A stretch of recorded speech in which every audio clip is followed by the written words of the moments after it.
안녕하세요. 저는 경기도에서 지극히 평범하게 사는 30대 여자입니다. 여러분의 인생 좌우명은 무엇인가요? 저의 좌우명은 뿌린 대로 거둔다예요. 저희 부모님은 제가 어릴 때부터 남에게 상처를 주면 그 상처가 그대로 돌아오고 도움을 주면 제가 힘들 때 도움을 받을 수 있다고 가르치셨어요. 그래서 제가 말이나 행동을 할 때 남에게 상처 주지 않도록 늘 조심하라고 하셨죠. 이러한 가르침 덕에 제가 학교 다닐 때나 직장에 다닐 때 주변 사람들과 그 흔한 말싸움 한번 하지 않고 두루두루 좋게 지냈어요. 그런데 이런 제가 살면서 처음으로 말싸움을 하게 된 사람이 있는데 그 사람이 바로 저의 형님이세요. 제 형님은 저보다 한 살이 많아요. 처음에 인사드리러 갔을 때도 되게 날카롭게 이야기하고 자기 동생인 남편을 엄청나게 아끼더라고요. 그리고 무엇보다 남편과 시아버지가 대형 병원에서 일하는 의사라는 자부심이 정말 강했어요. 사실 우리 집은 그냥 노후 걱정만 안 해도 되는 지극히 평범한 집안이거든요. 형님은 우리 집 사정을 듣고 평범한 평민이 의사 남편과 시댁 만나서 팔자를 고치려 한다며 처음 만날 때부터 저를 그다지 곱게 보지 않더라고요. 그래도 제가 형님이랑 사는 것도 아니니 그냥 참고 넘겼죠. 인사하고 집에 오는 길에 남편에게 형님은 어떤 사람인지 물어봤어요. 형님이 어렸을 때 아버지는 병원에서 야간 근무하시고 오셔서 주무시고 어머니가 형님을 돌보는데 끓는 물을 놓치는 바람에 형님의 몸과 얼굴에 화상을 입었어요. 그래서 바로 수술을 해야 하는 상황이었는데 그때는 화장 수술비가 너무 비싸 제대로 수술을 시켜주시지 못했대요. 그 결과 흉이 매우 심해졌고 어른이 된 지금도 그 흉터가 몸에 남아 있어요. 그나마 다행인 건 흉터가 턱과 목 쪽에 있어서 머리카락으로 가리고 다니면 잘 안 보이긴 해요.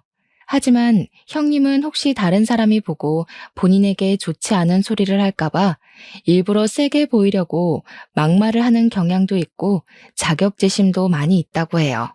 게다가 시부모님은 형님의 흉터를 보면 마음이 너무 아파서 미안한 마음에 형님이 제멋대로 행동을 하고 다녀도 그냥 오냐오냐 하고 키우셨대요. 이러한 이유로 형님은 예민하고 까탈스럽고 자기 멋대로인 성격을 갖게 되었죠. 그래도 말은 조리 있게 잘해서 용케 회사에 들어는 가는데 성격 문제로 오래 다니지 못하고 매번 금방 관뒀다고 하더라고요. 이러한 남편의 이야기를 들으니 솔직히 형님이랑 좋은 사이로 유지하기 쉽지 않겠다고 생각했지만 그래도 남편을 사랑하고 형님을 본다면 얼마나 보겠어 라는 생각에 크게 문제가 될 것은 아니라고 생각했어요. 결혼하고 신혼여행을 다녀와서 시댁에 인사를 드리러 가니 친척들이 다 집에 계시더라고요. 저는 한복을 차려입고 시부모님께 큰절하고 앉았어요. 그랬더니 형님이 제게 신혼여행 가서 시부모님과 자신에게 전화를 매일 하지 않았다고 구박을 하더라고요. 친척들이 다 계신 데서 형님이 뭐라고 하시니 기분이 좀 상했지만 그래도 결혼한 지 얼마 되지 않아 아직은 많이 눈치가 보일 시기기에 그냥 앞으로는 전화 자주 드리겠다고 말했어요. 시어머니는 여행 다녀와서 힘들 테니 편한 옷으로 갈아입고 저녁을 먹자고 하셨어요. 제가 알겠다고 하고 옷을 갈아입으려고 가려는데 형님은 바로 저녁 식사 준비를 하라고 하더라고요. 신혼여행 후에는 시댁에서 친척들과 지인들에게 며느리가 직접 밥을 차려야 한다면서요. 그러면서 선심을 쓰듯이 반찬과 국은 있으니 그냥 상만 차려오라고 하더라고요. 그래서 저는 한복을 입고 15인분의 밥상을 차렸네요. 밥을 다 차리고 저도 밥을 먹으려고 앉았는데 이번에는 형님이 물을 가져와라. 국이 다 식어서 다시 데워야겠다.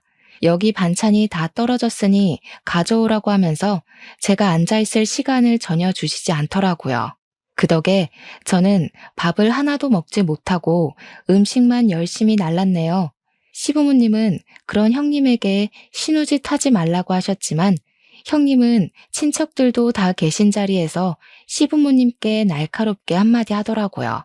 그래도 우리 집이 일반 집도 아니고 엄연히 의사가 둘이나 나온 집안인데 별 볼 일 없는 일반 평민 주제에 이 정도는 해야지. 안 그래요, 다들? 어떻게 감히 여기에 껴서 밥을 처먹으려고 그래? 형님은 친척들 앞에서 저를 완전히 무시하더라고요. 시아버지가 뭐라고 하시긴 하셨지만 형님이 워낙에 막무가내이기도 하고 친척들이 계셔서 크게는 혼내지 못하셨어요. 형님은 친척분들이 식사를 다 하시고 나니 저에게 당연한 듯이 설거지를 시키더라고요. 저는 아무 도움 없이 혼자 설거지까지 마무리 지었어요. 부엌을 정리하고 부엌에서 나오니 이번에는 과일과 차를 내오지 않고 뭐 하냐고 하시더라고요. 다시 저는 부엌에 들어가 과일과 따뜻한 차를 한 상 내왔어요. 형님은 과일을 먹다가 제게 옆에 앉아보라고 하더라고요. 그리고 우리 집 며느리들이 지켜야 할 규칙이 있다며 일러주더라고요. 일단 매일 시부모님께 안부 전화해야 돼. 그리고 매달 첫 토요일에는 무조건 우리 집에 와서 다 같이 점심 저녁을 먹어야 해. 또 제사와 차례는 하늘이 두 쪽이 나도 반드시 참석해야 한다. 원래 우리 엄마가 이런 거 알려줘야 하는데 엄마가 워낙에 착하셔서 이런 얘기 못하고 도리어 며느리 시집살이 사실까봐 내가 대신 얘기하는 거야. 알겠니? 형님의 어이없는 요구에 황당하긴 했지만 그래도 시댁에 온 첫날이기도 하고 친척들도 계셔서 괜히 분란을 만들기 싫어서 일단은 알겠다고 했네요. 그리고 다음 날부터 형님의 본격적인 시집살이가 시작되었어요.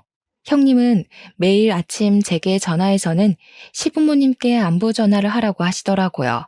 그러고는 저녁 때 또 전화해서는 안부 전화를 했는지 안 했는지 확인 전화까지 했어요. 제가 안 했다고 하는 날에는 며느리가 돼서 시부모님께 연락도 안 드리냐며 잔소리를 해대더라고요. 결혼 후 처음으로 맞이하는 첫째 주 토요일. 형님은 무조건 시댁에서 밥을 먹으라고 했지만 결혼하고 친구들에게 인사하고 밥을 사준다고 가지 못했어요. 솔직히 말하면 그때 형님의 말을 주의 깊게 듣지 않아 잊어버리고 있었어요. 친구들과 함께 있는데 형님이 전화 오더라고요. 우리 집에서 같이 매주 첫째 주 토요일에는 같이 밥을 먹어야 한다고 하지 않았냐면서요. 그러면서 빨리 오라고 5분에 한 번씩 전화가 오는데 정말 돌아버리겠더라고요. 결국엔 친구들에게 양해를 구하고 시댁에 일단 갔어요.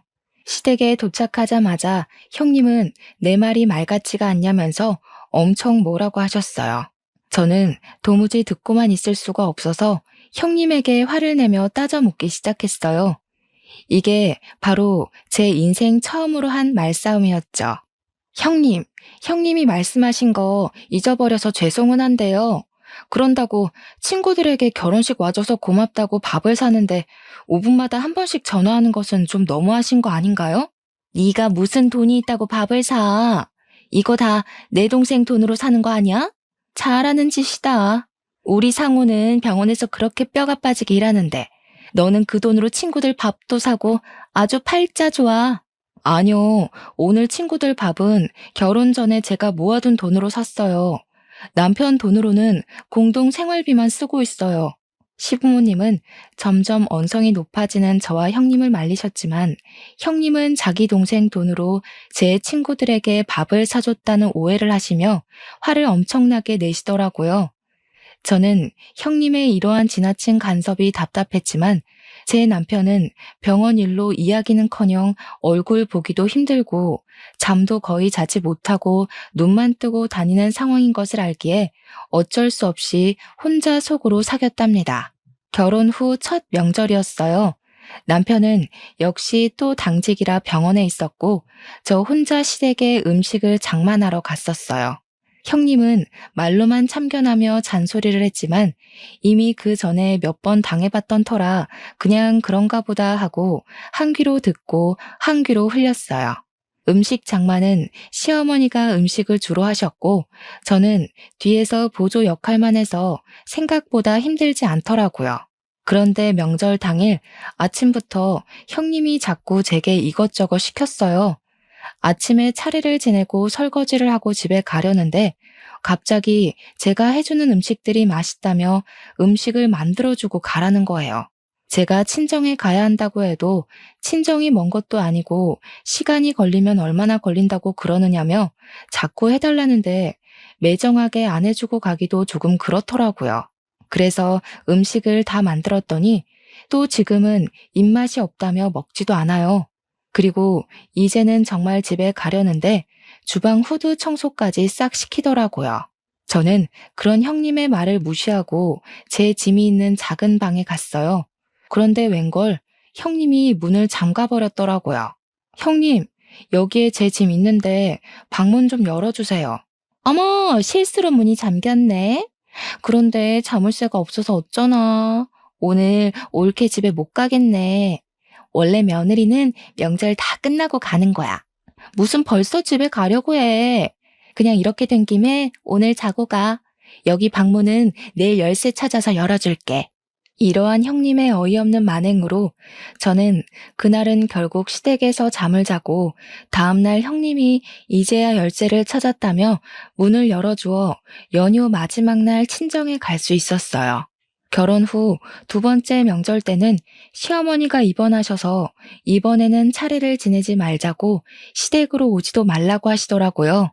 남편도 병원 당직이라 출근해서 저는 오랜만에 늦잠을 잔 후 천천히 친정에 갈 준비를 하고 있었어요. 그런데 누군가가 우리 집 벨을 누르더라고요. 문을 열어보니 형님이었어요. 형님의 손에는 커다란 장바구니가 있었고 그 안에는 음식 식재료가 가득 있었죠. 올케, 내가 예전에 얘기했지? 며느리는 반드시 하늘이 두 쪽이 나도 시댁의 제사와 차례를 지내야 한다고. 설마 우리 엄마 병원에 계신다고 차례 안 지내려던 거 아니지? 빨리 내가 장봐온 거로 음식 장만해. 내가 도와줄게.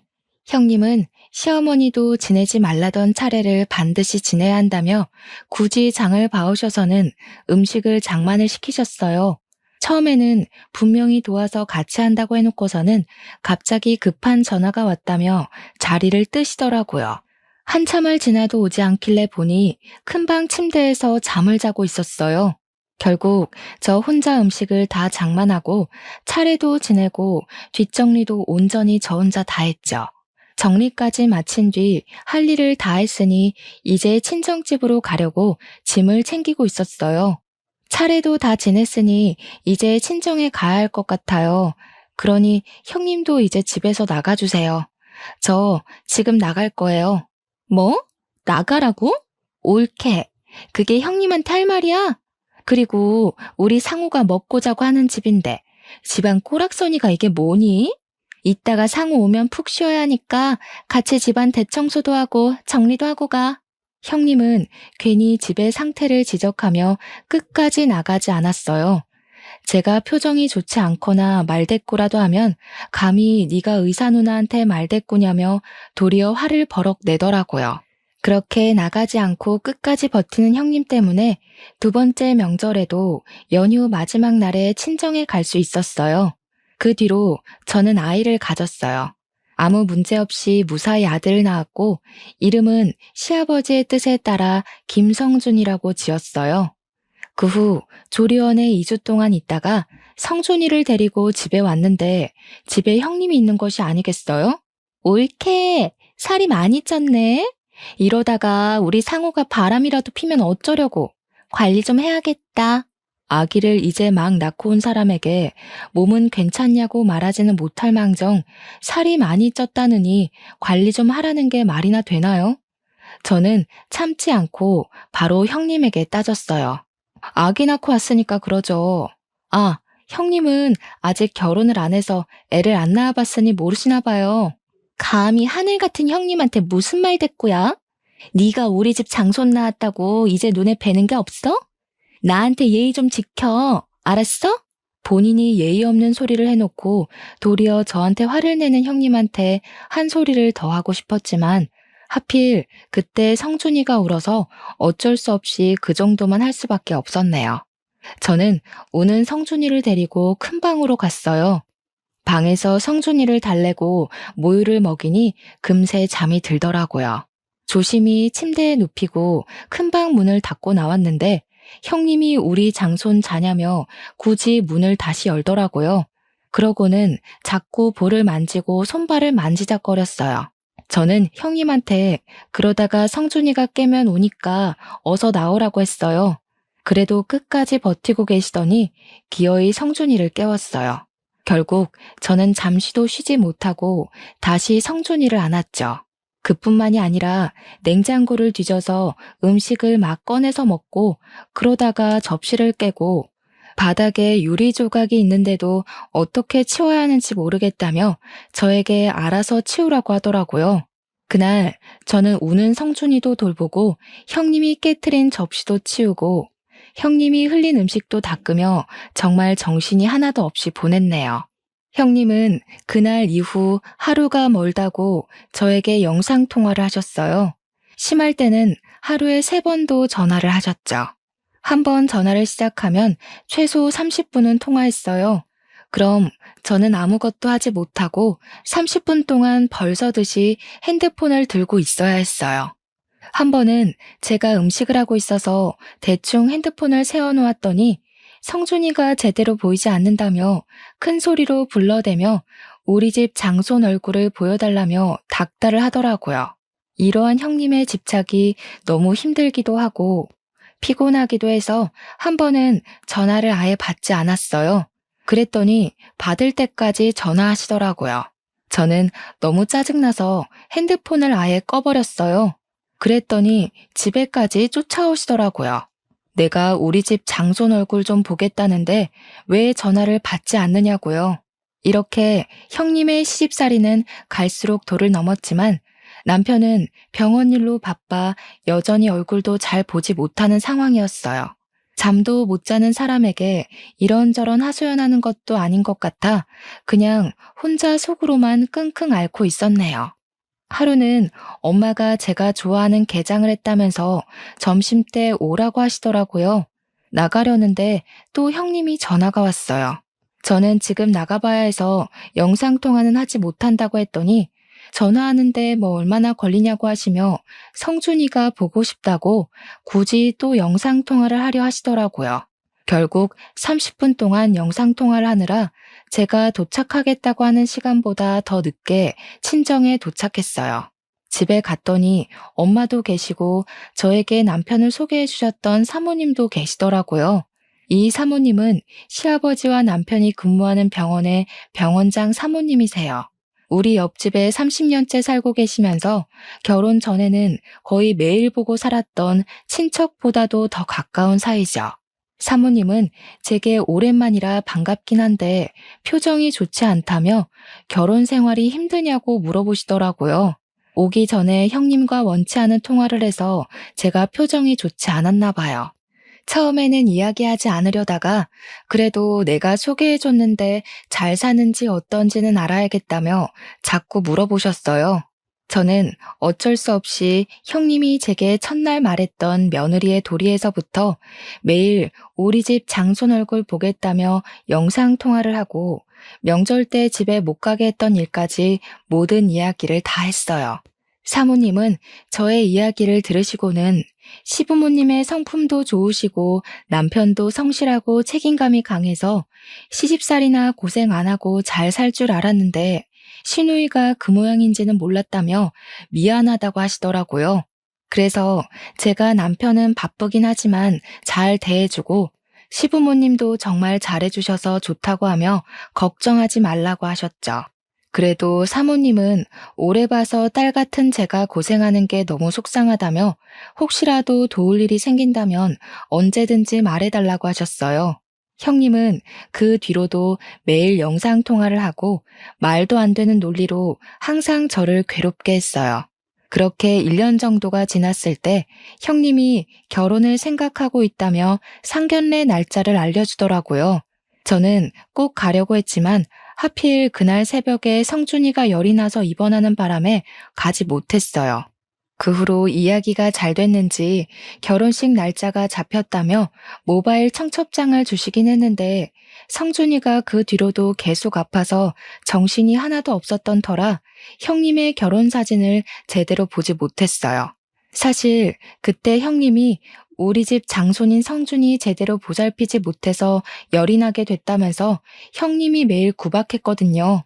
아이가 아프면 제일 마음 아플 사람도 엄마이고 고생하는 사람도 엄마인데 그런 저에게 고생한다고 말은 못 해줄 망정 아픈 가슴을 후벼 파시니 너무 형님이 밉더라고요.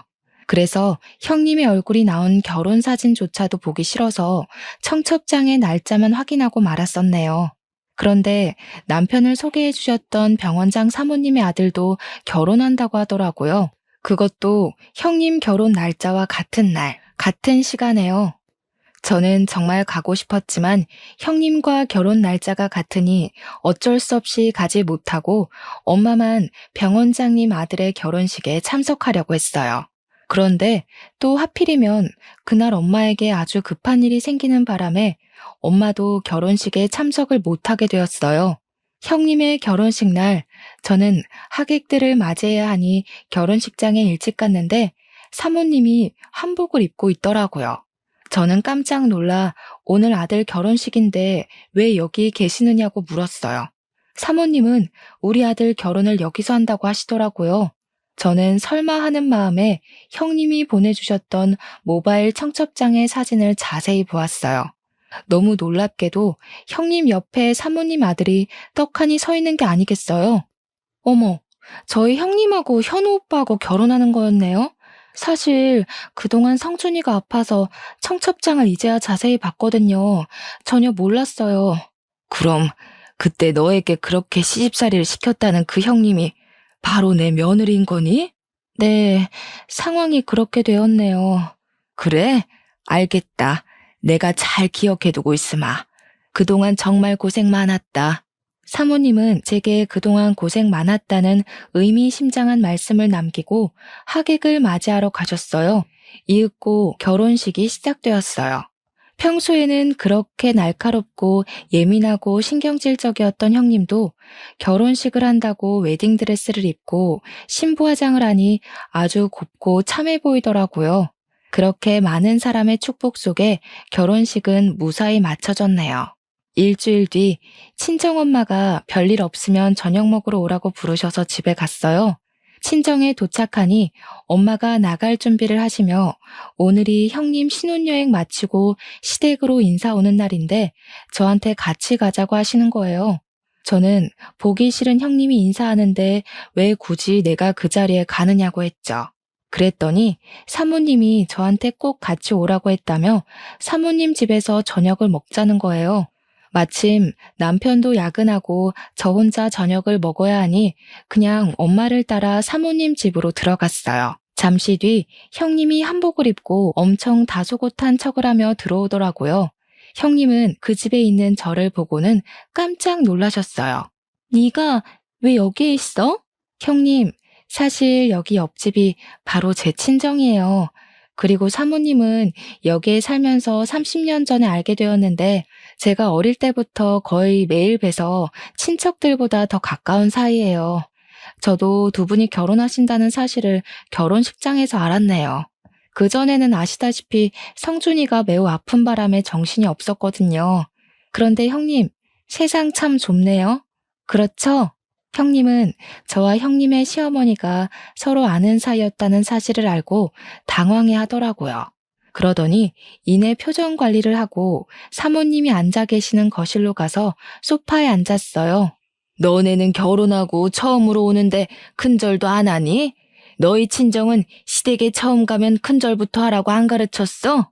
사모님은 저와 엄마가 보는 앞에서 형님을 크게 혼내셨어요.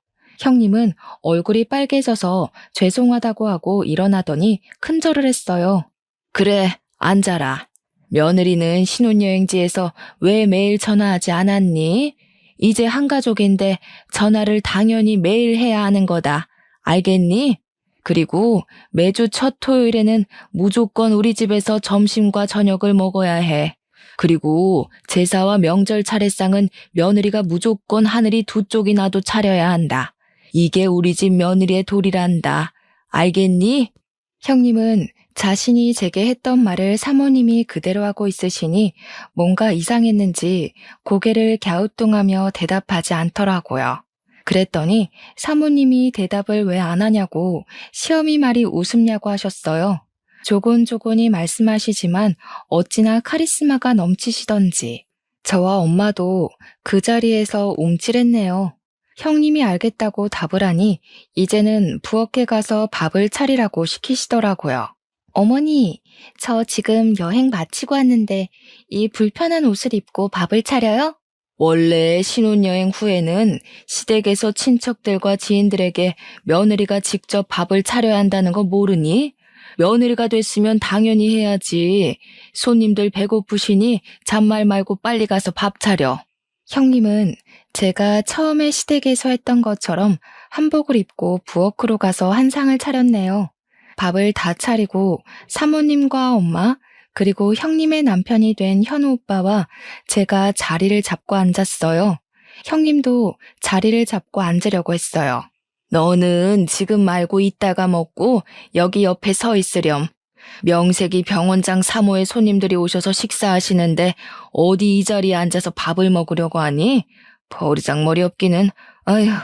형님은 얼굴이 시뻘개져서는 앉으려다 말고 일어나서 사모님이 지정해 주시는 곳에 서 있었어요. 저는 맛있게 밥을 먹고 있는데 옆에서 자꾸 뭔가 따가운 시선이 느껴져서 보니 형님이 저를 매섭게 째려보고 있었더라고요. 저는 그런 형님의 얼굴을 보다가 사례가 들렸어요. 미진아, 괜찮니? 편하게 천천히 먹으렴. 얘 며느리야. 밥 먹을 때 옆에 세워두는 건 장승처럼 서 있으란 뜻이 아니라 그때그때 필요한 것들을 눈치껏 알아서 가져오라는 거다. 미진이 사례가 들렸으니 빨리 물 가져와. 사모님의 말씀에 형님은 냉장고에 물통을 꺼내 제 앞에 물통을 그대로 내려놓더라고요. 사모님은 그런 형님을 보며 깊은 한숨을 쉬셨어요. 지금 이게 뭐 하는 짓이니?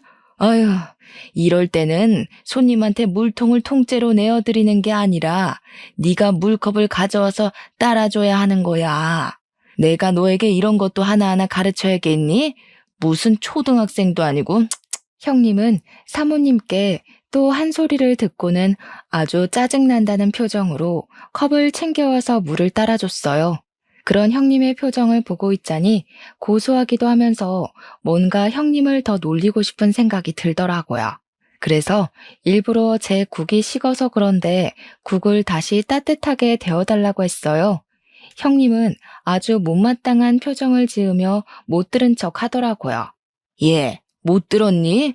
내 손님 미진이가 국을 데워달라잖아. 어서 따뜻한 국으로 가져다 주렴. 명색이 병원장 사모의 손님인데 당연히 이 정도 대접은 받아야지 않겠니? 결국 형님이 죽을 상으로 다시 국을 끓여서 가져오는데 얼마나 화가 났는지 형님의 손이 부들부들 떨리더라고요. 평소 같았으면 이미 다 뒤집어 엎었을 사람인데 평소에 그리 무시했던 제 앞에서 이렇게 당하고 있으니 아마 미치고 팔짝 뛸 노릇이겠죠. 저는 아주 고소하게 생각하며 음식을 맛있게 먹었답니다.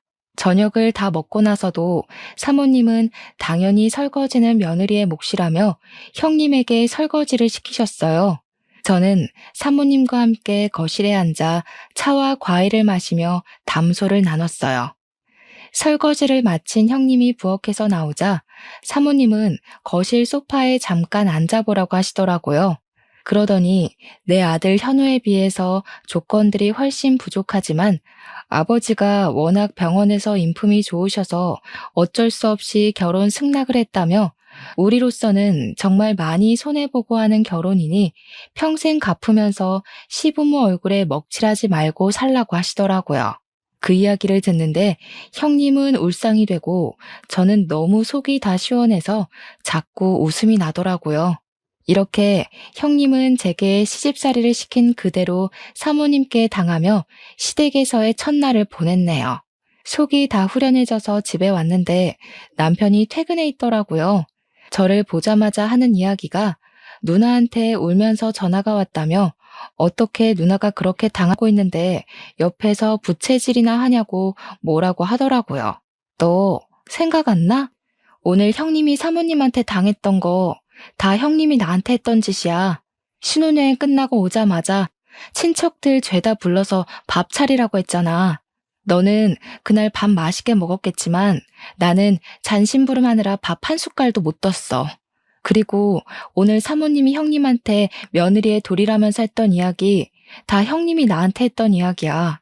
나는 시댁에서 며느리라는 이유로 그렇게 다 해야 하는데 너네 누나는 그렇게 하면 안 되니? 누나도 그 집 며느리인데. 남편은 제 이야기를 듣고 잠시 생각하더니 아무 말도 하지 못하더라고요. 그러더니 남편이 네가 속상한 것은 알겠지만 그래도 누나네 시어머니랑 친하다고 하니 조금 살살해달라고 부탁 좀 드려보라고 하더라고요.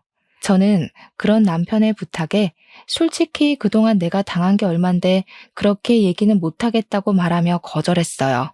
잠시 뒤 이번에는 형님이 전화가 왔더라고요. 보나마나 좋지 않은 소리 할 것 같아서 전화를 받자마자 녹음을 했어요. 야, 너 어떻게 나한테 이렇게 엿을 먹일 수가 있어? 네가 시어머니한테 다 얘기한 거지? 그래서 시어머니가 너 대신에 복수한 거고.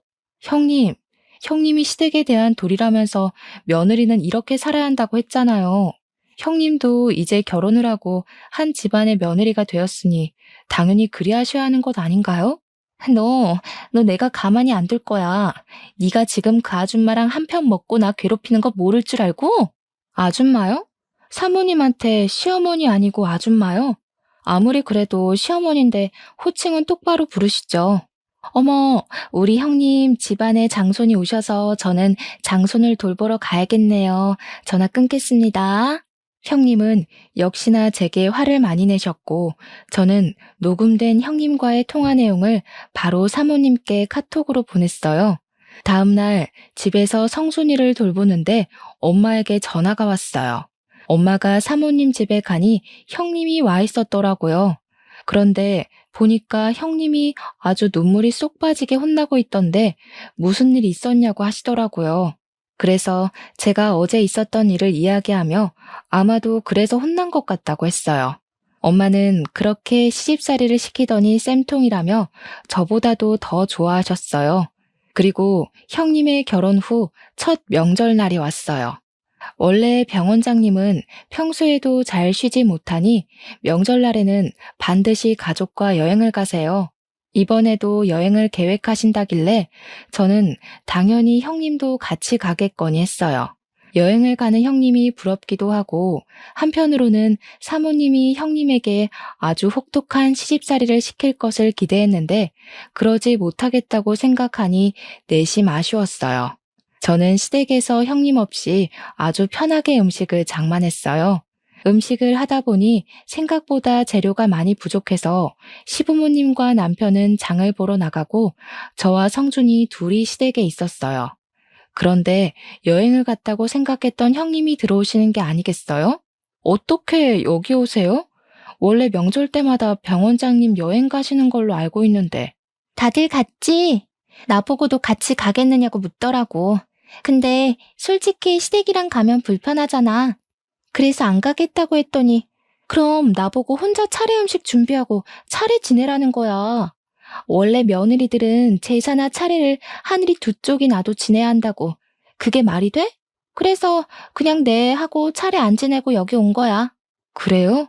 그래도 형님이 그 집 며느리인데 당연히 차례 지내야죠. 가만히 있자. 사모님한테 명절 인사 한번 드려봐야겠네. 잠시만요.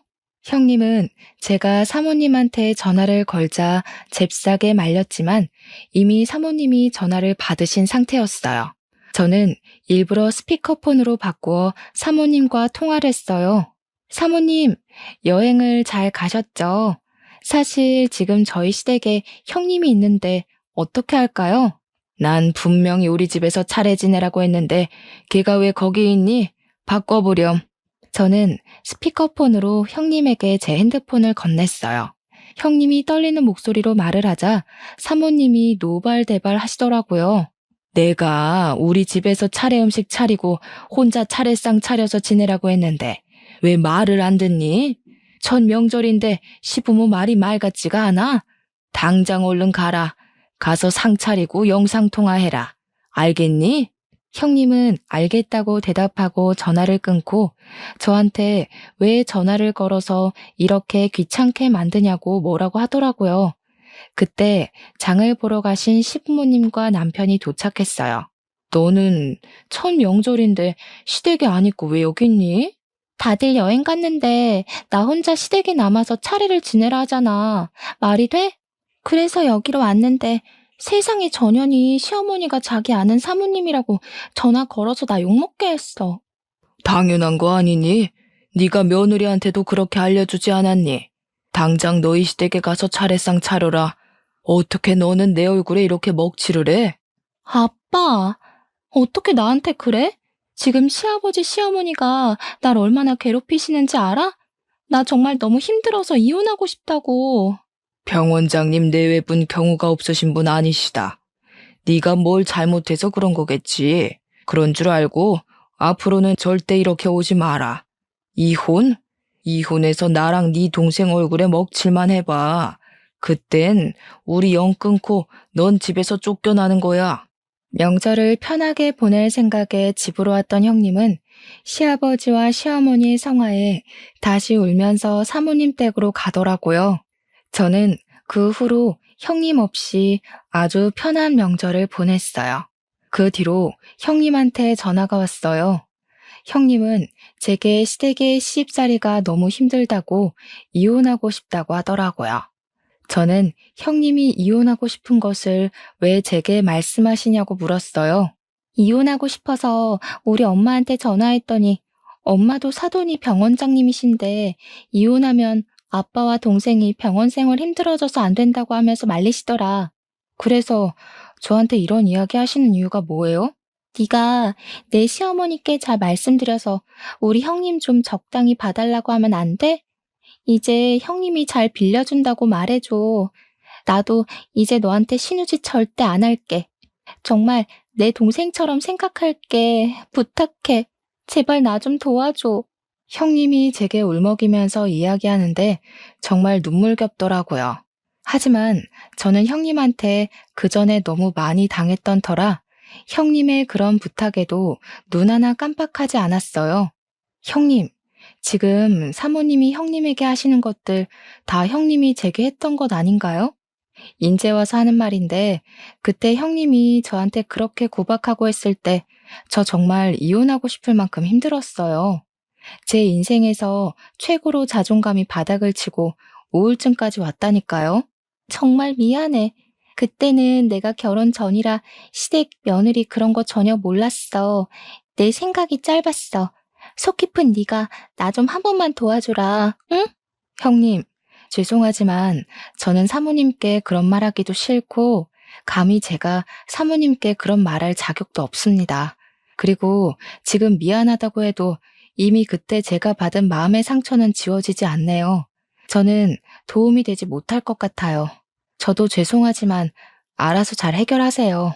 형님은 저의 단호한 대답에 울면서 전화를 끊더라고요. 그 뒤로도 사모님의 시집살이는 계속되었고 여전히 형님은 사모님께 혼나며 결혼 생활을 이어가고 있답니다. 반면에 저는 이제 형님과 거의 만나지 못해서 저는 아주 편하게 결혼 생활을 하고 있어요. 어느 날은 남편이 자기 누나가 그렇게 못되게 구는지 몰랐다면서 병원 일에 치여 사느라 제대로 챙겨주지 못해서 미안하다고 진심으로 사과하더라고요. 그 뒤로는 남편도 제게 잘해주고 시부모님이야 원래 잘해주셨고 해서 요새는 아무 고민 없이 아주 만족스러운 생활을 하고 있어요. 최근에 친정엄마랑 통화하다가 사모님 얘기가 나왔어요. 친정엄마가 사모님께 왜 그렇게까지 시집살이를 시키시냐고 물으니 사모님 본인이 원래 불의를 못 참는 성격인데 딸 같은 제가 형님한테 그렇게 당했다는 것을 아시고 많이 화가 났었다고 해요. 만약에 처음부터 아들이 만나는 사람이 제 형님인 것을 알았다면 아마 결혼 안 시켰을 텐데 이러한 사실을 결혼식장에서 알아버렸고, 인제 와서 결혼을 엎을 수는 없으니 대신 본인이 행했던 시집살이를 그대로 시켜서 본인이 무슨 잘못을 했는지 제대로 깨닫게 해야겠다고 생각하셨대요. 이 부분은 형님의 시아버지와 남편이 다 동의를 해서 가족들 모두 사모님의 행동에 크게 반대하지는 않았다고 해요. 또 미리 형님의 아버지인 저희 시아버지께도 말해놔서 동의를 구했다고 하시더라고요. 시아버지는 제 딸을 제가 제대로 못 키워서 일이 막무가내인데 그렇게라도 교육해 주시면 감사하다고 하시며 오히려 죄송하다고 하셨대요. 그러면서 사모님은 그래도 조만간에 이렇게까지 하게 된 이유를 설명해주고 시집살이를 끝낼 거라고 하셨대요. 엄마는 사모님의 말씀을 제게 전하며 정말 사람은 뿌린 대로 거두는 게 딱 맞다고 하시더라고요. 형님이 너에게 그렇게 시집살이를 시키더니 결국엔 그거 그대로 형님이 다 받게 됐다면서요. 그러면서도 제게 항상 말해왔듯이 남에게 피해주며 살지 말고 특히 시댁에서는 말과 행동을 조심하라고 신신당부를 하시더라고요. 평소에는 잔소리 같았던 엄마의 말이 그날은 참 마음에 확 와닿았어요.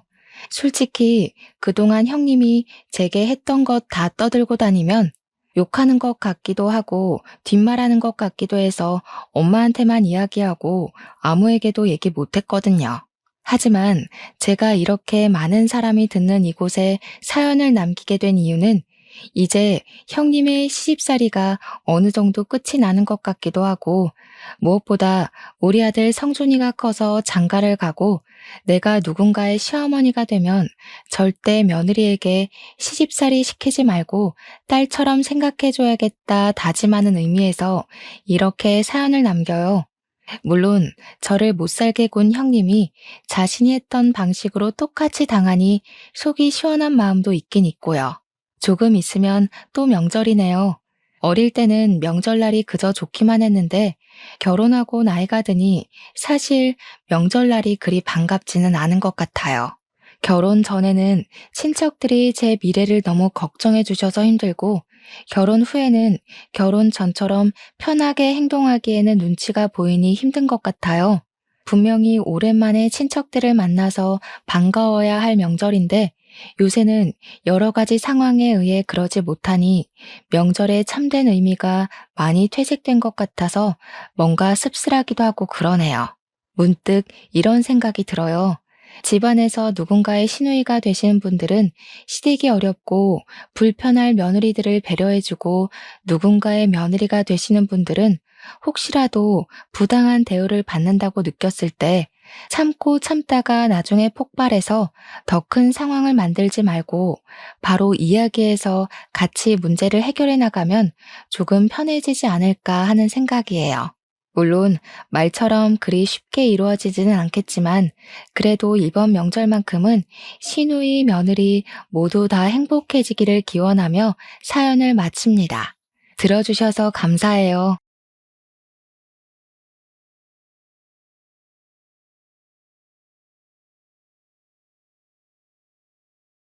안녕하세요. 저는 30대 후반 여자입니다. 저는 어릴 때 부모를 사고로 잃고 볼 거 없는 집안이라는 반대에 부딪혀 사랑하는 사람과의 결혼도 무산됐죠.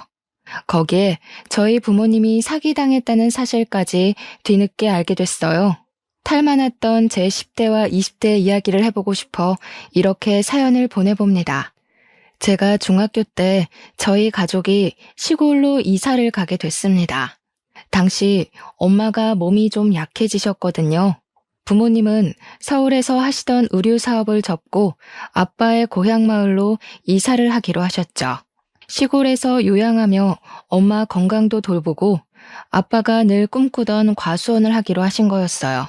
고향 마을에는 아빠의 가장 친한 친구가 과수원을 하고 있어서 여러모로 도와주시게 되었죠. 오빠랑 저는 그 아저씨를 상근 아저씨라고 불렀어요. 아빠는 상근 아저씨를 통해 땅을 구입하고 과수원 꾸릴 준비를 하며 사업 마무리를 위해 서울과 시골을 왔다 갔다 하셨어요. 저희도 아빠가 샀다는 그 땅을 보러 가서 새로운 생활을 그려보곤 했죠. 그러다가 그만 사고가 나고 말았습니다. 그날은 비가 많이 왔어요. 저와 오빠는 시골집에서 엄마 아빠를 기다리고 있었습니다.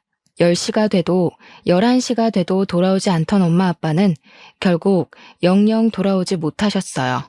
상대방 차량 운전자도 크게 다쳐서 아빠가 마련한 시골집은 사고 보상금으로 고스란히 날아갔습니다. 제 나이는 고작 중3, 오빠는 고등학교 2학년이었어요. 저희 남매는 오갈 데 없는 고아가 되었습니다. 물려받을 유산조차 없다는 걸 안 친척들도 다들 슬금슬금 발을 빼고 있던 차에 상근 아저씨가 저희를 거두어 주셨어요. 그때부터 오빠와 저는 상근 아저씨 집에서 살게 되었습니다. 상근 아저씨는 우리 남매의 미성년 후견인이 되었죠. 엄마 아빠를 잃은 스트레스가 컸는지 저는 조금만 무리하면 알아눕는 몸이 되었어요. 병원에 가봐도 원인을 알 수 없었고 스트레스로 인한 걸 거라는 추측만 있었습니다. 그런 저를 상근 아저씨 부부는 잘 돌봐주었어요. 아저씨 부부는 저에게 한약도 다려 먹이고 몸에 좋은 음식도 해주셨습니다. 저는 상근 아저씨 부부를 믿고 따르게 되었어요. 그 집 딸이 저에게 좀 틱틱대기는 했지만 과수원에서 보내는 나날도 괜찮았습니다. 그렇게 상근 아저씨가 부모 잃은 저희를 자식처럼 잘 돌봐준다는 사실은 널리 소문이 났습니다. 오랫동안 마을 이장으로 활동한 상근 아저씨는 평소에는 동네의 어려운 이웃들을 몸소 찾아다니며 도와주는 것으로 덕망이 높았죠. 동네에 할머니와 단둘이 사는 다리를 못 쓰는 아이 집에도 매달 꼬박꼬박 도움을 주고 있었거든요. 저희 남매를 돌본 지 2년째 되던 해에 상근 아저씨는 TV에도 출연했어요. 죽은 친구의 아이를 돌보는 날개 없는 천사라는 타이틀로 방송이 됐고 방송국에서 아저씨 부부와 저를 찍어갔어요. 연재 아빠 지석이는 어릴 때부터 제 제일 친한 친구였어요. 정말 착하고 정 많던 녀석이었죠. 지석이 애들을 보는 제가 대단하다는 사람들한테 제가 그래요. 제 친구 지석이는 내 가장 큰 재산이었다고요. 그러니 지석이가 남긴 아이들도 제 재산이고 보물이죠. 저는 봉사하는 거라 생각지 않습니다. 오빠는 방송국 사람들이 찍으려 하자 자기는 나오기 싫다면서 극구 마다했습니다. 그때는 오빠가 이해되지 않았어요. 어려운 사람들을 위해 오랫동안 봉사한 것이 인정되어 이듬해에는 나라에서 주는 선량한 시민상도 받았어요. 오빠는 고등학교를 졸업하자마자 그 집에서 나가버렸습니다. 오빠, 서울로 가는 거야? 아저씨가 대학 보내주신다고 했잖아. 왜 그렇게 급하게 가는데? 인사도 제대로 안 하고 꼭 그렇게 가야 해? 나는 여태까지 여기 있어 온 것도 오래 있던 거야. 하루빨리 누구에게 의지하지 않고 내 힘으로 살고 싶어. 너도 데려가고 싶지만 내가 아직 능력이 없으니까 너는 아저씨 아줌마 옆에 있어. 네가 두 분한테 많이 의지하는 거 알아. 내가 그 자리를 대신할 수 있을 때 올게. 이렇게 가서 죄송하다고 전해드려. 오빠는 그렇게 서울로 가버렸어요. 저는 오빠가 없어지자 마음이 너무나 허전했죠. 그 자리를 메워준 것이 아저씨 아들 호식이었습니다. 너희들 이 밤에 어디 갔다 오는 거니? 안 그래도 밤만 되면 둘 다 사라진다 했더니 다 큰 남자 여자가 어디 어두운 데서 노닥거리다 와. 누가 보기라도 하면 어쩌려고. 너희 조금 있으면 고3이야. 연재, 너 한번 말해봐라. 너 지금 호식이랑 연애질이나 해도 된다고 생각하니? 호식이랑 저랑 사귀는 사이라는 걸 안 상근 아저씨 부부는 펄쩍 뛰며 반대를 했어요. 저를 보는 아저씨 부부의 눈빛은 싸늘하게 변해버렸어요. 호식이와 저는 상근 아저씨에게도 불려가 호되게 야단을 맞았고 다시는 둘이 붙어있지 말라는 명령을 받았어요. 그리고 저는 아저씨랑 아주머니가 안방에서 하는 이야기를 듣고 말았어요. 호식이랑 연재랑 다시는 둘이 못 붙어있게 해야겠어. 사내 자식이 배알도 없이 부모 없는 애 꽁문이나 졸졸 쫓아다니기나 하고. 당신은 대체 아들 관리를 어떻게 한 거야? 아니, 내가 걔네들 둘이 붙어먹을 줄 알았겠어? 얌전한 고양이가 부뚜막에 먼저 오른다더니 연재 고계집애가 감히 우리 집 아들을 꼬시다니 우리가 불쌍해서 걷어준 줄도 모르고 앙큼하기 짝이 없지 뭐야. 이래서 머리 검은 짐승은 거두는 게 아니라잖수. 내가 그 집 애들 눈빛이 싸하다고 그때부터 말했잖아요. 아니 그럼 남들 다 보는데 애미애비 다 죽은 애들을 길바닥에 앉혀? 나는 그렇게는 못해. 걔네들 길바닥에 나 앉으면 사람들이 우리더러 뭐라 그러겠어 이 사람아. 나는 앞으로 더 큰 꿈이 있다지 않아요. 당신 군수 사모님 되고 싶다며? 그런 높은 자리에 가려면 이 정도 어려움쯤은 감수하라고 했잖아. 아유 알았어요. 하여튼 계집애가 호식이한테 얼씬도 못하게 채비를 단단히 해야지. 우리 호식이는 그렇게 아무것도 없는 비리비리한 애보다 훨씬 더 좋은 짝을 지어줄 거란 말이에요. 당신도 알지? 정기린에 땅 사서 집 짓고 사는 건축가 댁 말이야. 그 집 딸이 그렇고 이쁘고 머리도 좋다는데. 아주머니가 말하는 건축가 댁은 1년 전 멋진 집을 짓고 우리 마을에 들어와 사는 가족이었어요. 그 집 아저씨가 해외에서도 유명한 건축가라고 소문이 자자했죠. 그리고 그 집에는 우리랑 동갑인 세윤이라는 딸이 있었어요. 아주머니 말대로 얼굴도 이쁜 데다 오자마자 전교 1등에 그림을 잘 그려서 상도 많이 받는 총명한 아이였거든요. 외국물을 먹어서인지 집안 사람들이 다 누가 봐도 세련되고 교양이 넘쳤습니다. 세윤이 아빠 엄마는 저희 같은 학생들에게도 절대로 반말을 하지 않고 누구에게나 친절했죠. 그 집 사람들은 클래식만 듣고 고급스러운 것만 먹는 깍쟁이일 것 같은데 그렇지도 않고 소탈한 면이 있었어요. 마을 회의 같은 게 열리면 세윤이 엄마 아빠는 편한 차림으로 나와서 의견도 내고 사람들이랑 막걸리를 마시며 어울리기도 했어요. 언제부턴가 호식이 엄마는 마을 회의에 갈 때면 꼭 고급스러운 옷을 입고 가야 한다면서 호들갑을 떨기도 했습니다. 아유, 사람들이 회의 같은 데 올 때는 옷 좀 갈아입고 오지. 어쩜 그렇게 농사 짓던 차림 그대로 하고 오는지 교양 없이. 세윤이네 좀 봐요. 대충 입고 와도 얼마나 고급지고 교양 있어 보여. 사람이 노는 물을 잘 골라야지. 나도 잘못하면 이 동네 무식쟁이들처럼 보일까봐 걱정이라니까. 세윤이네랑 급이 맞으려면 나도 고급지게 하고 다녀야지. 허영에 찬 아주머니를 보면 솔직히 좀 웃기긴 했어요.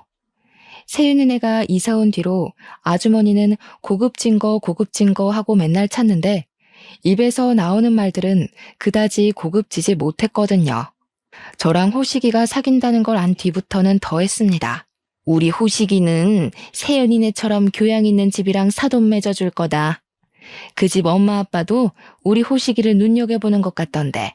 하기야 그 집도 우리 집이나 돼야 급이 맞으니까. 우리 아들 앞길 막지 말고 호식이한테서 떨어져. 한 번만 둘이 붙어있으면 그날로 쫓아낼 거니까 그리 알아라. 그래도 아저씨 아주머니를 믿고 따랐던 저인데 그렇게까지 저를 미워하는 모습을 보고 저는 크게 상처를 받았습니다. 연재야, 목소리가 왜 그렇게 기운이 없어? 호식이랑 너랑 사귀는 사이라는 거 정말이야? 아주머니가 너를 구박한다더니 왜 오빠한테 진작 말을 안 했어? 그 집에서 그런 취급받으면서 살라고 너를 두고 온 줄 알아? 오빠가 당장 데리러 갈 테니까 짐 싸놓고 있어. 너를 거기 두고 와서 미안해. 그동안 많이 힘들었지? 이제 오빠가 돌봐줄게. 내가 아빠 노릇 엄마 노릇 다 해줄 거야. 너는 이제 아무 걱정하지 말고 몸 건강해지는 거, 대학 가는 거 그것들만 생각하면 돼. 아빠 엄마가 하늘에서 슬퍼하지 않게 오빠가 다 해줄 거야. 알겠지? 오빠가 지극정성으로 돌봐준 덕에 저는 많이 건강해졌어요. 오빠를 고생시키지 않으려고 열심히 공부해서 전액 장학금을 받고 대학에 갔죠. 그리고 대학교 2학년 때 서울에서 호식이를 다시 만났습니다. 친구들과 들렀던 학교 근처 술집에서였어요. 화장실 앞에서 호식이와 딱 마주친 거였습니다. 유연재 아니야? 네가 여기 웬일이래? 친구들이랑 왔구나. 여기 대학 다니나 보네? 아무리 그래도 그렇지 어쩜 그렇게 연락을 딱 끊어버리냐? 그래도 이렇게 보니까 반갑네. 나는 성적 안 올라서 작년에 재수학원에 감금돼서 공부한 덕에 겨우 대학 붙었지 뭐냐. 어른스러워진 호식이를 보니까 마음이 동요하는 건 어쩔 수가 없었어요. 사실 서울로 떠나온 뒤로도 호식이가 종종 생각나곤 했거든요. 우리 학교 앞에 호식이가 스포츠카를 타고 나타나 저를 기다리던 날, 저는 호식이를 밀어내지 못했어요. 호식이와 다시 사귄다는 사실은 오빠에게는 비밀로 했어요. 오빠가 알면 펄펄 뛰면서 호식이 다리 몽둥이를 부러뜨리려 들 게 뻔했거든요. 제가 호식이 부모에게 온갖 구박을 들은 걸 안 오빠는 절대 용서하지 않겠다고 이를 갈았거든요. 자기는 원래부터 상근 아저씨가 싫었다면서요. 하지만 저는 오빠가 자기 인생 없이 제 걱정만 하며 사는 게 영 맘이 좋지가 않았어요. 오빠도 한창 젊고 연애도 하고 놀고 싶을 나이인데 제 보호자 노릇을 하느라 어깨에 힘이 잔뜩 들어가 있는 게 안쓰러울 뿐이었죠. 오빠, 이거 내가 아르바이트해서 오빠 셔츠 샀어. 오빠도 그렇게 일만 하지 말고 연애도 좀 하고 그래. 지금 한창 좋을 나이인데 대학 못 다닌 것도 억울한데 연애 한번 못 해보는 거 너무하지 않아? 오빠가 내 보모 노릇만 하는 거 나 하나도 좋지 않다고. 나도 아르바이트해서 내 용돈 정도는 버니까 오빠 자신도 좀 챙겨. 네가 무슨 돈이 있다고 오빠 옷을 사. 쓸데없는 걱정하지 말고 공부나 열심히 하라고 그랬잖아. 나 하나도 안 힘들어. 돈 모으는 것도 좋고 아빠 대신 널 지켜야 하니까 이 정도는 아무것도 아니라고. 오빠 말은 고마웠지만 저는 아무래도 마음이 편치가 않았어요. 오빠도 사랑을 주기만 하지 말고 사랑받는 기쁨을 누리기를 간절히 바랐죠. 그래서 저는 죽자고 공부를 해서 대학을 졸업하기도 전에 9급 공무원 시험에 합격했습니다. 제가 원하면 사법고시를 합격할 때까지라도 뒷바라지 해줄 오빠였지만 저는 하루빨리 오빠의 짐을 덜어주고 싶었어요.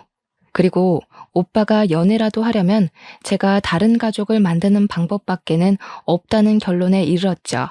오빠 말고 다른 가족, 저에게 그건 호식이었습니다. 장난기 많고 틱틱대긴 했지만 세상에서 오빠 말고 나를 진심으로 걱정해주는 유일한 사람. 호식이랑 결혼을 하는 수밖에 없다고 생각했죠. 결혼 얘기를 꺼내자 호식이는 처음에는 좀 당황했지만 곧 특유의 넉살을 발휘해 자기가 나를 먹여 살리겠다고 큰 소리를 쳤습니다. 나는 너랑 결혼하면 뭐든 할 수 있을 거라 생각해. 우리 둘이 힘내서 벌어서 모으면 못할 일이 뭐가 있겠어. 호식이는 군대를 갔다 와서 아직 학생이었지만 결혼부터 하고 취직해도 된다는 생각이었어요. 오빠는 제 계획을 알고 예상대로 잔뜩 화를 냈습니다. 오빠랑 결혼을 해? 너 지금 제정신이야? 그 집 사람들 너한테 한 짓 잊었어? 왜 네 발로 불행의 구렁텅이로 걸어 들어가려 그래? 그 집 사람들 다 쓰레기라고. 정 결혼이 하고 싶으면 다른 남자랑 해. 오빠가 좋은 남자 찾아줄 테니까. 호식이는 절대로 안 돼. 내가 호식이 말고 누구랑 결혼을 해. 나도 많이 고민했는데 나는 호식이 아니면 안 돼. 그리고 호식이 자기 가족들이랑 사이 안 좋아. 나랑 결혼해서 연 끊고 살 거라 그랬어. 나는 내가 사랑하는 사람이랑 결혼할 거야. 오빠도 이제 내 걱정 그만하고 오빠 인생 살아. 저는 어떻게든 오빠를 자유롭게 해주고 싶다는 생각뿐이었죠. 하지만 제 어린 생각이 만들어낸 결과는 감당하기 힘든 것이었습니다. 어떻게 알았는지 우리가 결혼하기로 했다는 걸 안 호식이 엄마와 누나는 제가 근무하고 있던 동사무소에까지 찾아왔어요. 저는 창고에 앉아 그들이 쏟아내는 비난을 고스란히 들어야 했습니다. 진상도 그런 진상이 없었어요. 이 앙큼한 거사. 내가 호식이한테서 떨어지라고 했어, 안 했어? 뭐? 결혼을 해? 제정신 아니지 너? 이제 보니 이거 아주 더럽고 뻔뻔하기 짝이 없는 년이구먼.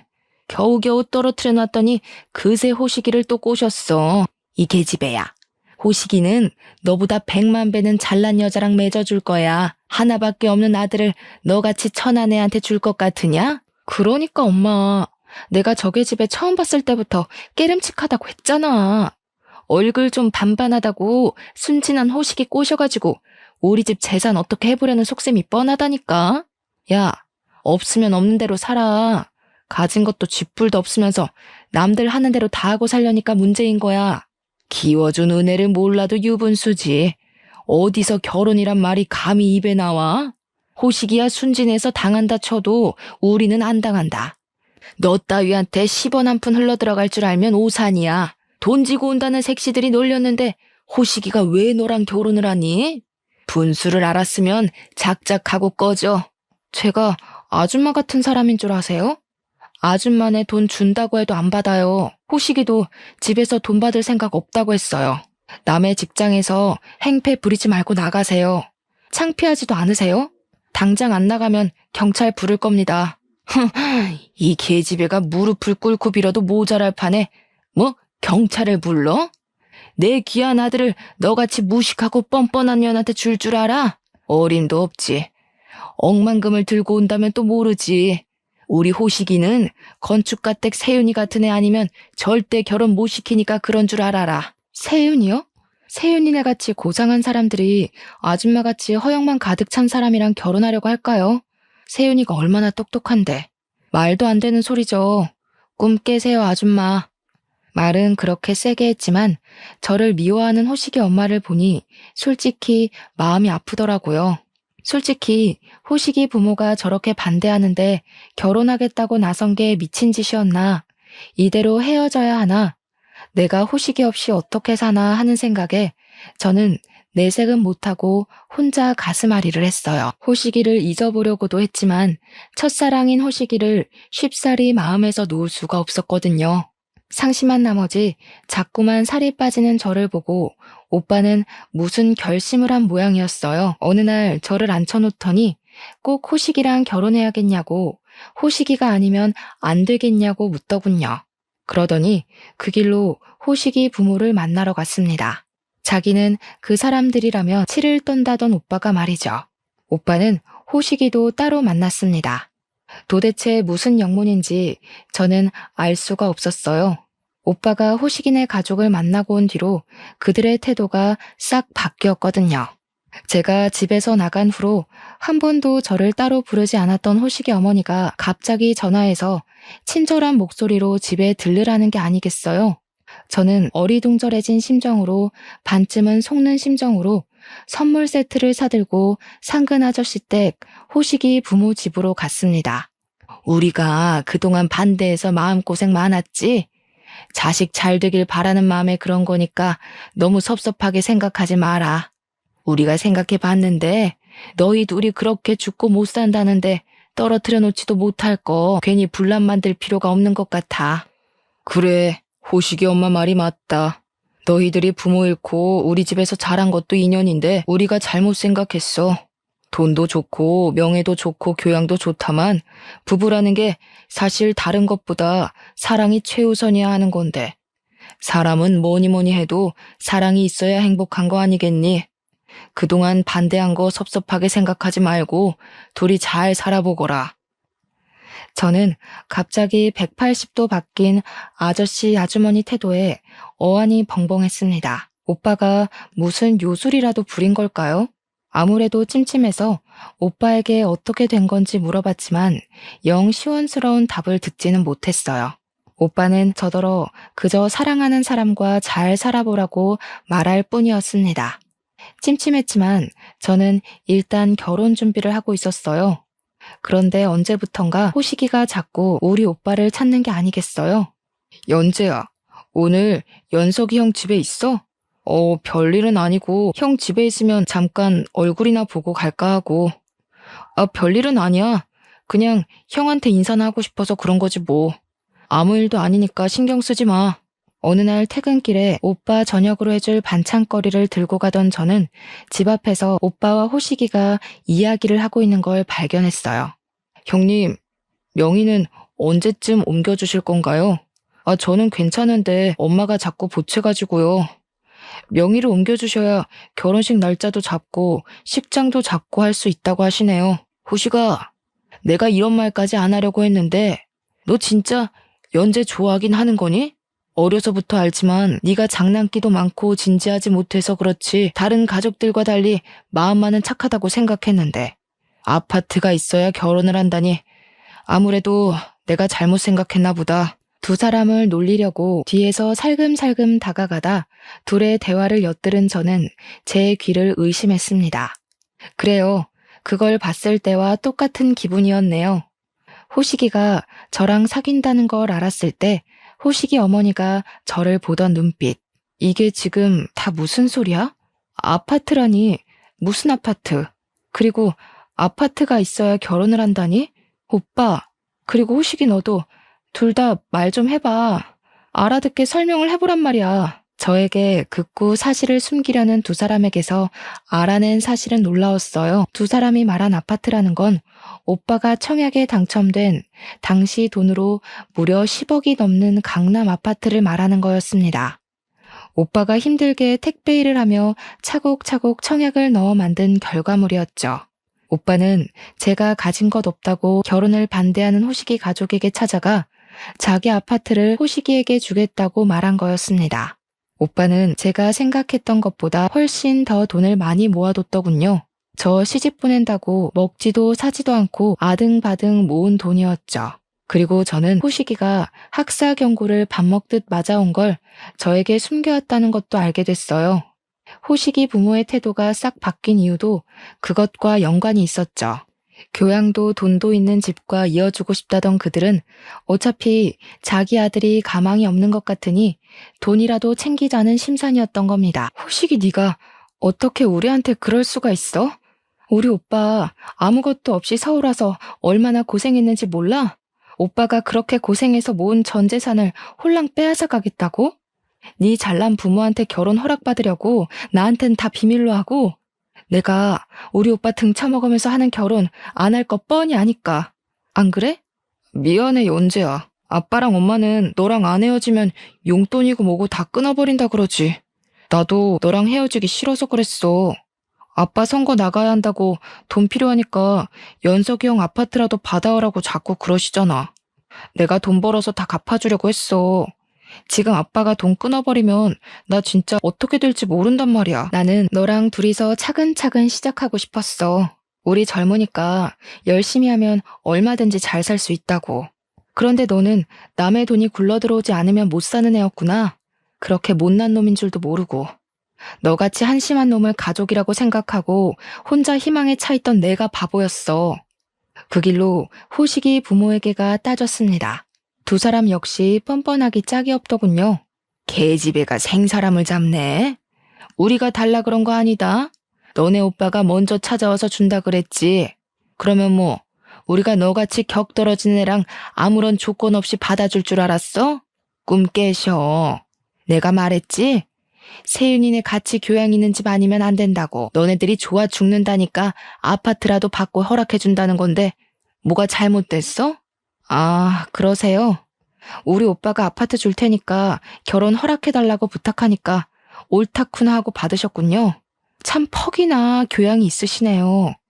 다른 사람들 앞에서는 고아를 데려다 키운 착한 사람으로 가면 쓰고 막상 저희 남매한테는 고아에 배경 없다고 사람 무시하고 겨우 마련한 아파트 한 채 뺏어가니까 기분이 참 좋으셨겠어요. 참 고상하세요. 연재야, 그게 아니고 우리가 꼭 아파트 때문에 허락을 했다기보다는 기왕 결혼하는 건데 아무것도 없이 하는 것보다는 아파트라도 갖고 하는 게 낫지 않니? 너는 왜 별것도 큰 소리 내고 그러니? 그리고 우리가 너희 키우면서 들어간 돈도 있는데 아저씨 내년에 선거 나가야 하는데 괜히 말 나오게 하지 마라. 아저씨는 방송국 카메라 앞에서는 저희 아빠가 제1의 재산이라느니 저희 남매 거두는 게 본인의 기쁨이라느니 떠들더니 사람들 앞에선 그렇게 사람 좋은 척을 다 했잖아요. 쇼라는 쇼 다 해놓고 결국 하는 짓이란 게 고아들 재산 빼앗는 건가요? 선거 나가신다고요? 아저씨같이 가식적인 사람을 누가 뽑아줄까요? 저만 조용히 하면 되는 건가요? 뭐야?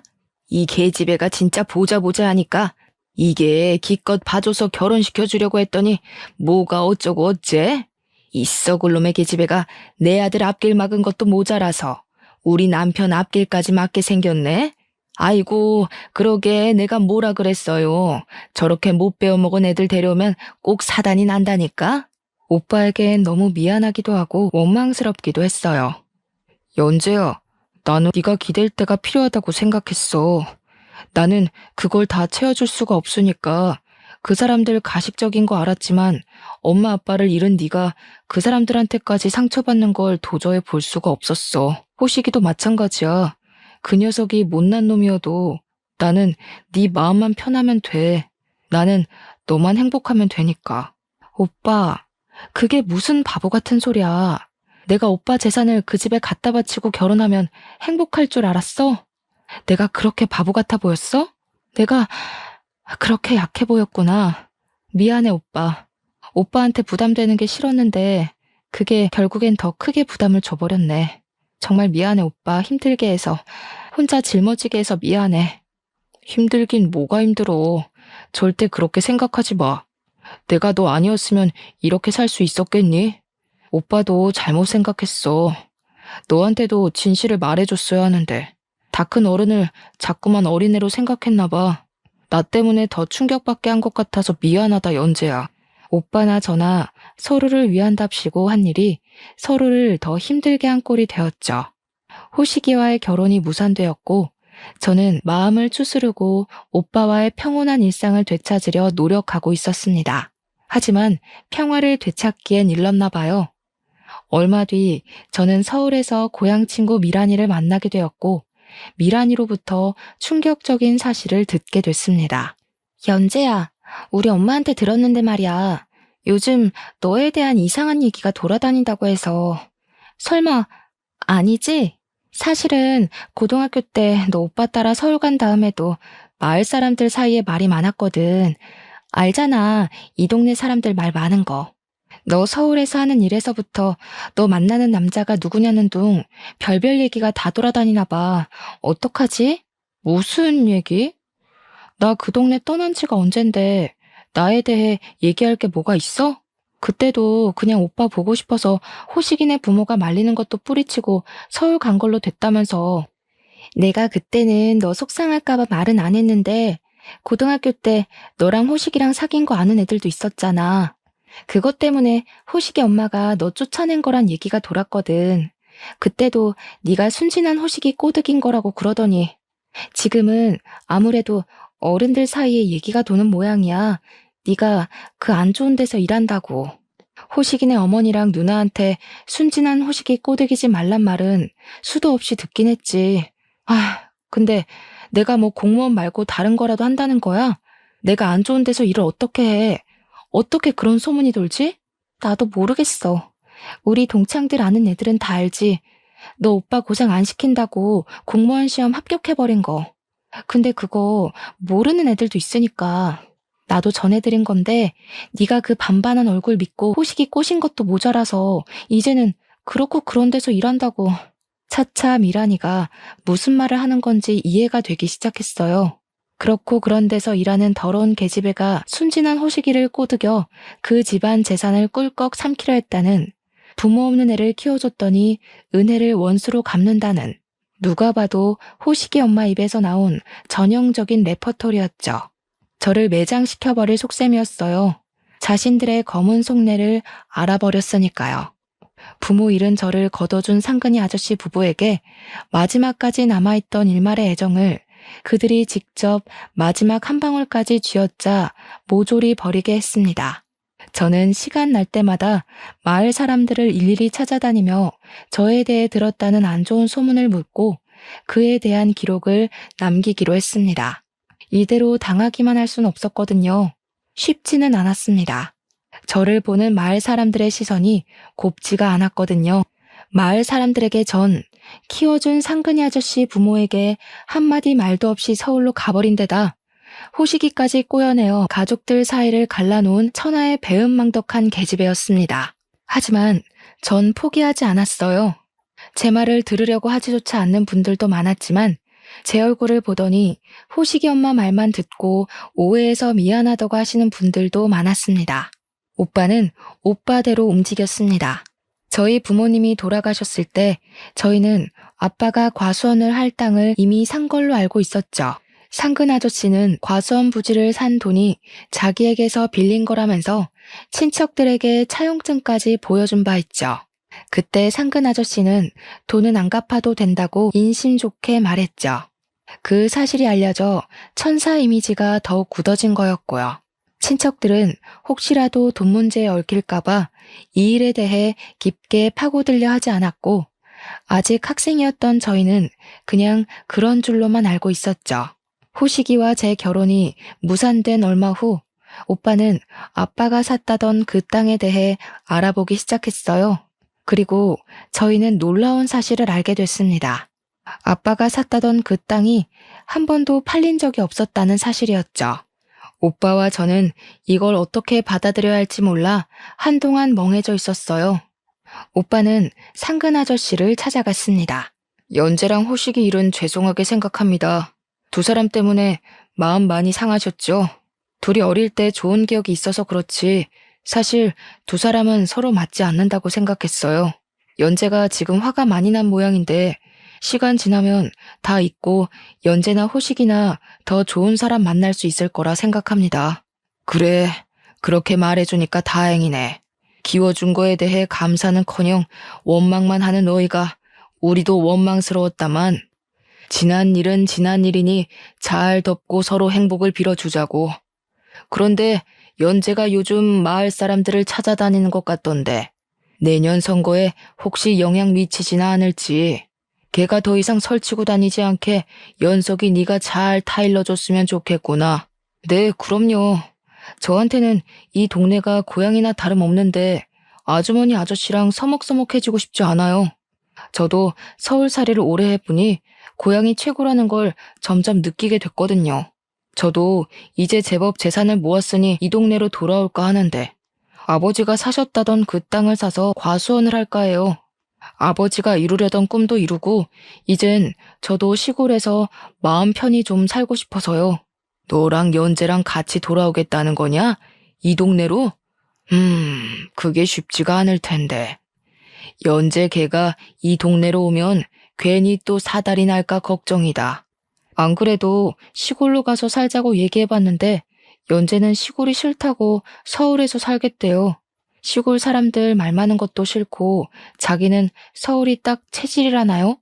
저도 그런 줄 알았는데 한참 살아보니 아니더라고요. 연재는 직장도 서울이고 서울에서 좋은 사람 만나라고 하고 전화 와서 살려고요. 아빠가 샀던 땅을 사고 싶다는 오빠 말에 상근 아저씨는 움찔했다고 해요. 하지만 이내 평정심을 찾고 얼굴에는 화색까지 돌았다고 하더군요. 그 땅을 자기가 싸게 사게 해준다면서 선택 잘한 거라면서 오빠에게 빨리 사라고 부추기까지 하고요. 23,000평 규모의 땅을 원래 가격보다 500만 원 싸게 사게 해준다는 거였죠. 그리고 오빠는 알게 됐습니다. 9년 전 아빠도 상근 아저씨에게 똑같은 말을 들었다는 것을요. 원래 마을 땅을 팔려면 마을 사람들 과반수의 동의를 얻어야 하는데 9년 전에 그런 과정은 이뤄지지 않았다는 걸요. 모두 발로 뛰어 알아낸 거였죠. 오빠와 저는 9년 전 아빠의 계좌에서 3억이라는 돈이 상근 아저씨 계좌로 넘어갔다는 것도 알게 됐습니다. 알아보니 당시 그 땅의 시세는 1억 9천 정도로 상근 아저씨는 터무니없이 높은 가격으로 아버지를 속인 것이었어요. 우리가 당한 걸로도 모자라 부모님까지 상근 아저씨에게 사기를 당했다는 걸 알게 됐죠.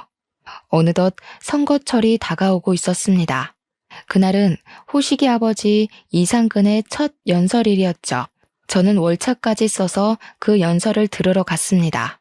15년 전부터 이장으로 일하면서 저는 지역을 위해 더 많은 일을 하고 싶다는 꿈을 품게 되었습니다.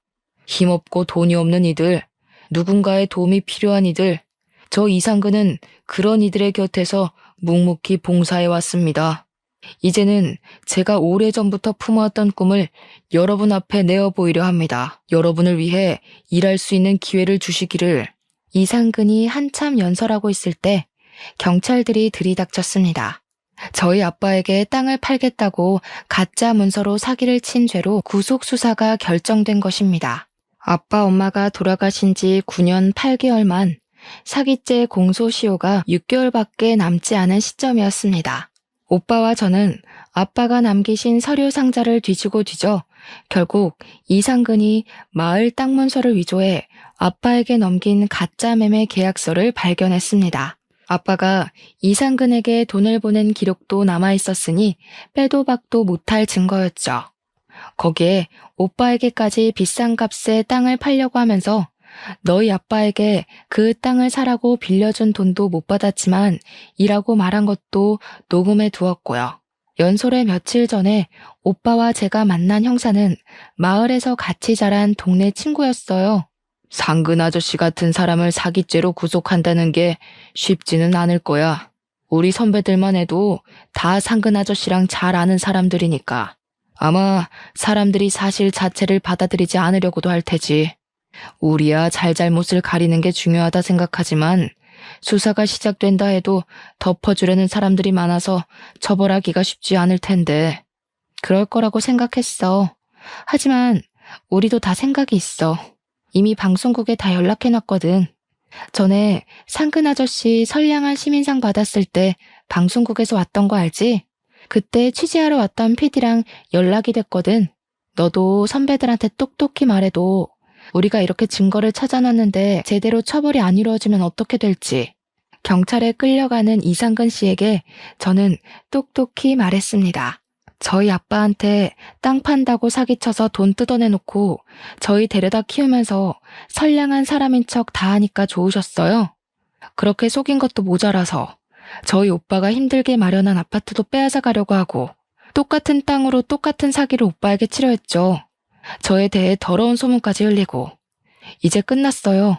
당신의 추악한 인성이 전국에 중계될 거예요. PD님, 잘 보고 계시죠? 연재 너 기어코 네가 일을 치는구나. 네가 어떻게 나한테 이러냐? 내가 널 얼마나 정성 들여 키웠는지 잊었어? 너 같은 애가 아무리 떠든다고 누가 믿어주긴 할 것 같아? 이런 배응망덕한 년, 끝까지 우리 식구들 발목을 잡고 늘어지는구나. 이런 똥물에 튀겨 죽일련. 이 더러운 년아, 우리 집 식구들한테서 떨어져.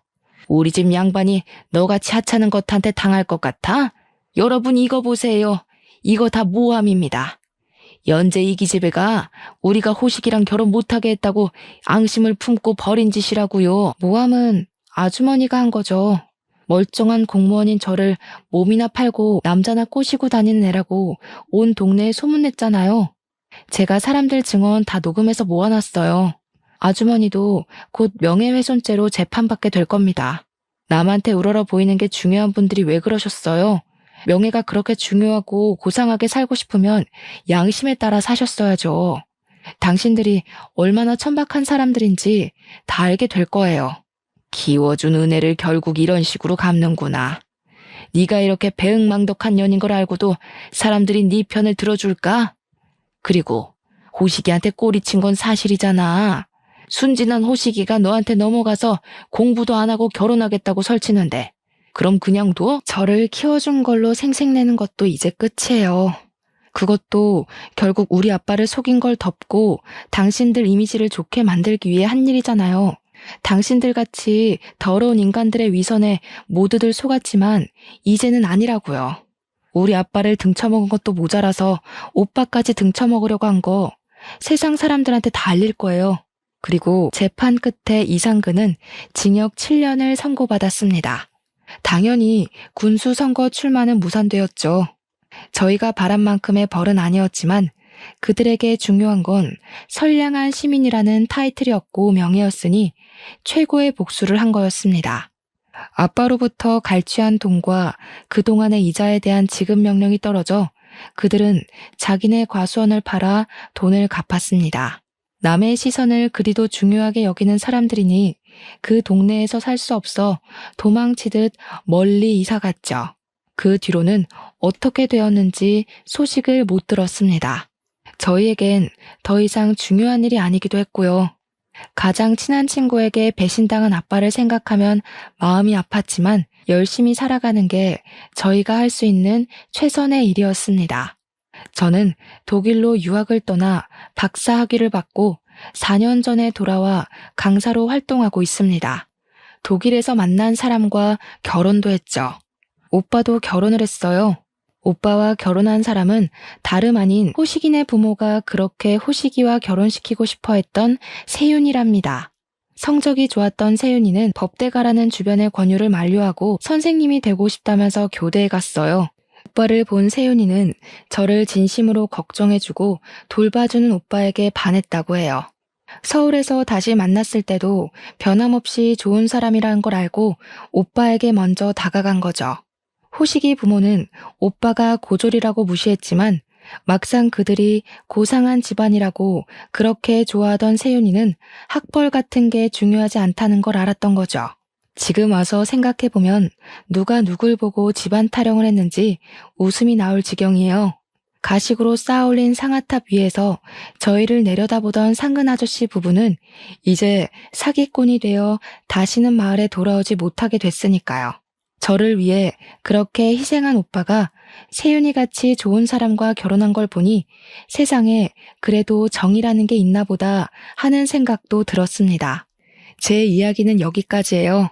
사랑이라 생각했던 사람에게 배신을 당하고 그 가족에게 저희 부모님까지 배신을 당했다는 걸 알게 됐지만 그래도 끝까지 포기하지 않고 진실을 밝힌 끝에 오빠와 저는 행복을 되찾았어요. 만약 사랑하는 사람에게 배신당하고 결혼도 무산된 슬픔 앞에 무릎 꿇었다면 저는 아빠의 억울함을 풀어주지 못했겠죠. 여러분도 힘들고 마음 아픈 일에 굴하지 마시고 행복을 찾으시길 기도하겠습니다.